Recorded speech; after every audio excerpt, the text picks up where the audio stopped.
நண்பர்கள் அனைவருக்கும் அன்பார்ந்த வணக்கங்க. இன்றைய பதிவில் சாகிவால் கிராஸில் ஒரு கன்று மாடு ஒன்று விற்பனைக்கு வந்திருக்குதுங்க. இந்த மாடு இன்னைக்கு தான் கன்று ஈன்றுக்குதுங்க. ஒரு 5 மணி அளவில் தான் கன்று ஈன்றுக்குதுங்க. நல்ல கறவைத்திறன் வாய்ந்த மாடுங்க. போன இதில் 23 லிட்டர் வரலையும் கறவை கொடுத்த மாடு அப்படின்னா நம்மளோட விற்பனையால் தெரிஞ்சிருக்கு. அப்படி நல்ல ஃபேக்ட் தரக்கூடிய மாடுங்க. ரொம்பவுமே கம்மி பட்ஜெட்டில் விற்பனைக்கு வந்திருக்குது. இந்த மாடு எந்த ஊர்லேருந்து விற்பனைக்கு வந்திருக்குது, இதனுடைய கறவைத்திறன் எவ்வளோ, விலை நிலவரம் எல்லாமே பார்க்கலாம் வாங்க. மாடு வந்து 2ஆம் ஈத்து தாங்க. இன்னைக்கு ஒரு 5 மணி அளவில் தான் கன்று ஈன்றுக்குதுங்க. கண்ணு வந்து கிடாரி கண்ணு ஈன்ற மாடு அப்படின்னு தான் சொல்லியிருக்காங்க. கண்ணு வந்து கிடாரி கண்ணு தான் ஈன்றுக்குது. 23 லிட்டர் வரையும் கெப்பாசிட்டி கொண்ட மாடு. நல்ல காம்போலம் நல்ல மடி செட்டில் தாங்க இருக்குது. ரெடி கறவையில் இருக்குது. போய் பார்த்து கறவை கறந்து பார்த்து கூட எடுத்துகிட்டு வந்துக்கலாம் அப்படின்னு தான் நம்மளோட விற்பனையால் தெரிஞ்சுக்க. அப்படி மாடு கண்ணு விற்பனைக்கு வந்திருக்கு இடம்னு பார்த்தீங்கன்னா கரூர் மாவட்டம் தரகம்பட்டி என்ற பகுதியில் இந்த விற்பனைக்கு வந்திருக்குதுங்க.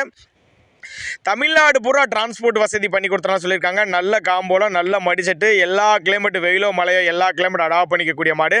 73,000 விலை சொல்லியிருக்காங்க. ஃபிக்ஸட் பிரைஸ் கிடையாதுங்க. விலை அனுசரிப்புன்னு தான் சொல்லியிருக்காங்க. தேவைப்படும் நபர்கள் தாராளமாக கான்டாக்ட் பண்ணுங்கள்.